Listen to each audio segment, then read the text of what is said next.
again, everybody. Hope you're keeping well. Jeff from Oakbound Studio here. And this weekend, for it is the weekend when I'm recording this, even though it'll be a Wednesday when you're seeing this, this weekend I've been doing my least favourite thing about running a small miniatures company, with the possible exception of doing my tax return. But probably not the possible exception. This is probably still even something that I like doing less than my tax return. It is packing stuff. This, I think, is the thing that takes the most time of everything. Going out and spinning stuff in the shed is fine. I can do 4 or 5 hours, get a big bucket of miniatures. That's fine. I can pack them all up to go to a show and do the show. That's fine. I can pick orders and put them in boxes and send them to people when they order online. That's fine.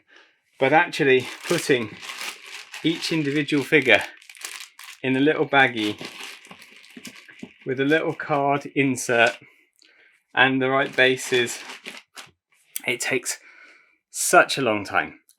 This row behind me, this was 3 hours, I think, worth of metal casting. It's taken me 4 hours to pack that lot.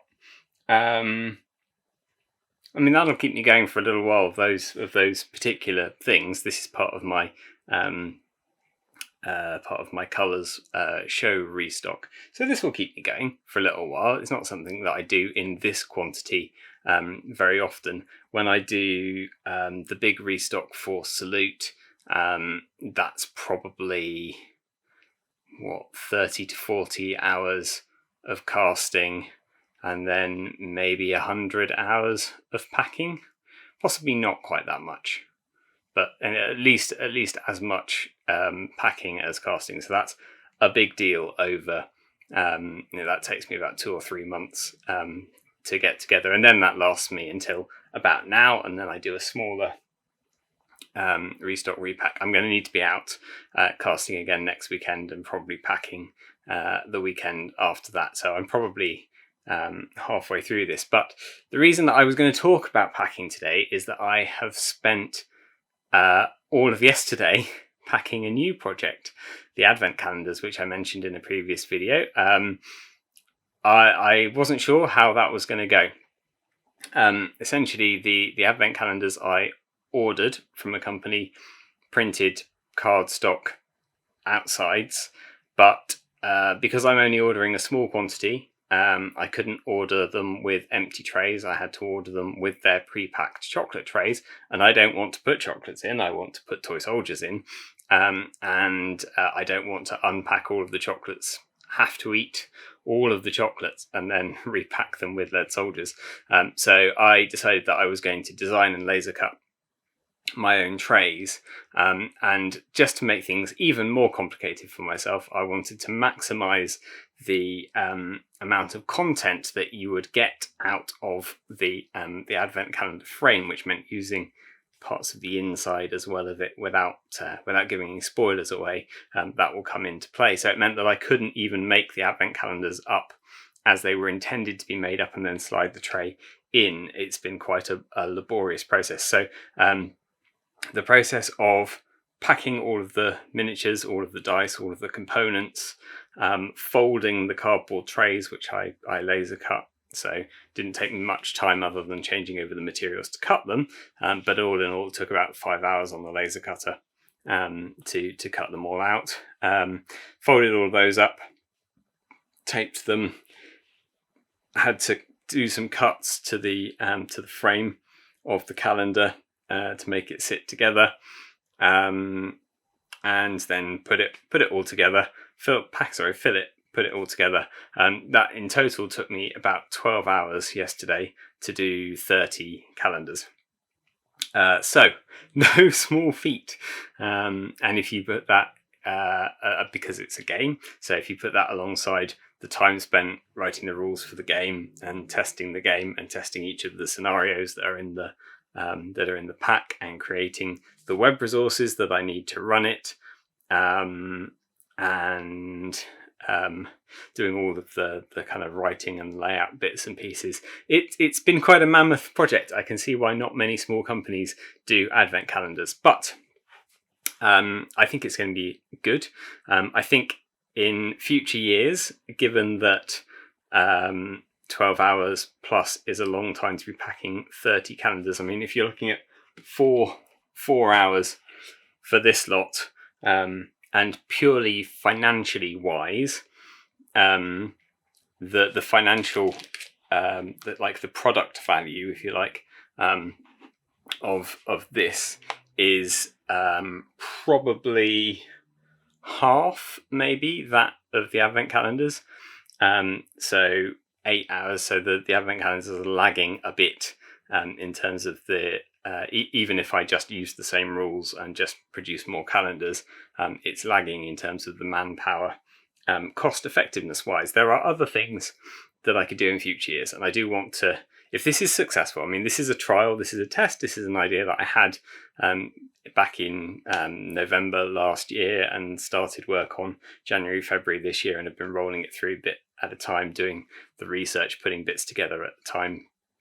If this is successful and popular and people like it, then there are other options for next year that are not per calendar significantly more expensive, but you have to order in much bigger quantities. This is the problem with being a small business, is you can only order very small things at a time. So I ordered 50 calendars. And limited edition things, I guess we should talk a little bit about what people mean by limited edition. When I say limited edition, as Oakbound, that usually means about 30 to 50, which is what I'm doing calendar-wise run. I've packed 30, hoping to sell 30. Obviously, within that 50 quantity, there's my copy. There's the copy that I used to test that the assembly and running of the calendar was going to work okay. There's the copy that I'm using as a display sale copy. And then there's scope for a few assemblies to go wrong. And I had a couple yesterday that I had to scrap the outer casing because I had to disassemble and reassemble pieces because they didn't line up quite properly. So within that, I realistically, I'm going to get between 30 and 40, I think, calendars out of that run. So that's what I typically mean by a limited run. I know other people a limited run might be 200 of something. Other people, a limited run might be 1,000 of something. But when you're talking about a company that's as small as Oakbound are, that's a one-person outfit, I think 50 is probably the limit of what most people would want to hand assemble by themselves. So if we got to the point where we were ordering in 100, 200, 500, whatever calendars, and we were going to sell them, there are other pre-manufactured blanks that we could reskin and use, and filling them is actually not a big deal. It's the assembly that takes the time. So if this is popular, there are other ways that we can move that forwards in future. It just means needing to sell that many more of them. But it's definitely, whenever you're planning a project, that's got to be quite a big part of of your reckoning in terms of time and cost, is how much time it's going to take packing. It's the thing that people don't really think much about, but it's a big job. It's a big job, and there are people who do it all day, every day, and I would not want to be those people. But yeah, it does take a while, and as I say, it's not. I don't really enjoy it. I don't have much in the way of fingernails. I don't like to have fingernails. I find that they get in the way more often than they help. But I have on occasion grown fingernails when I'm having to peel back these little baggies. These ones that I use, these are particularly irritating because they have the Euro slot punched out of them, which I use to hang them up on my display stands. But it means that when you come to pull them apart, if you pull from the top, that stretches and breaks that Euro slot. So you have to really pinch that inner point there, and it's really quite awkward.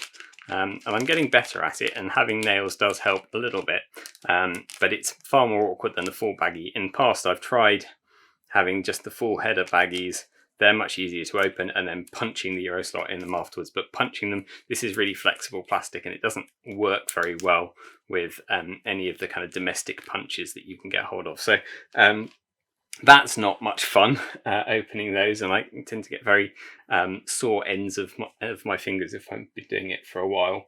And of course, the space that it takes sorting out all of the stuff. I was hoping to have a big stack of calendars to show you as a result of yesterday's work, but actually what I've done is I've put them straight into cardboard sleeves so that they're being pressed tight on both sides. They're being protected. They're not going to be dented, or they're not going to flex and drop their components. I mean, they shouldn't anyway, but it's a new unknown field for me. I wanted to just make sure that they were all fully packed, so they're totally packed and ready to send out or give to people now. But I can show you the box here. Here's the box of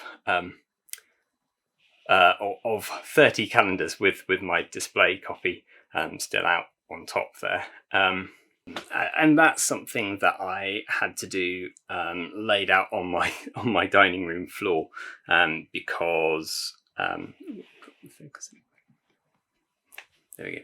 And that's something I had to do, laying out on my dining room floor, because I didn't have the space upstairs in my studio to do it. I needed a big wide open space to lay out all of the components, to then sort of put them together and assemble them and cut them and do whatever needed doing. These I can do a little batch at a time on my table, so it's much easier, requires less space. But whenever I do a big Kickstarter order, for example, that's usually another clear the dining room floor and spend it on your knees. So my knees are a little bit sore today, but actually not too bad, not as bad as I was expecting, although they were quite sore yesterday afternoon when I was working. And it's not all bad. Because I was downstairs yesterday doing that, I decided that I was going to go through my collection of 80s goth vinyl. So I was listening through stuff that I only really listen to occasionally, because the vinyl player is downstairs and I spend most of my time up here in the studio, except from when I'm cooking and sometimes eating and playing games downstairs, or indeed packing orders and Kickstarters and things. So that was quite nice to just go through my collection and listen to stuff that I haven't listened for a while. And this morning when I was packing these guys up here, I had some classic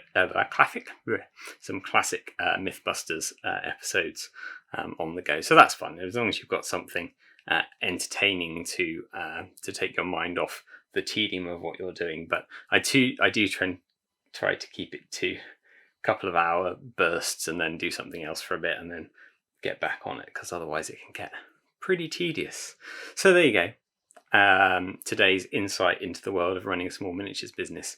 This is the thing, unfortunately, next to possibly game design and development, which takes a very long time, but that's usually a bit more brain intensive and a bit more fun and a bit more creative. This is the thing that seems to drag more and probably takes the most time, but it's got to be done.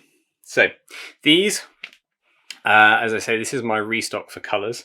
So early September, early next month, not long now.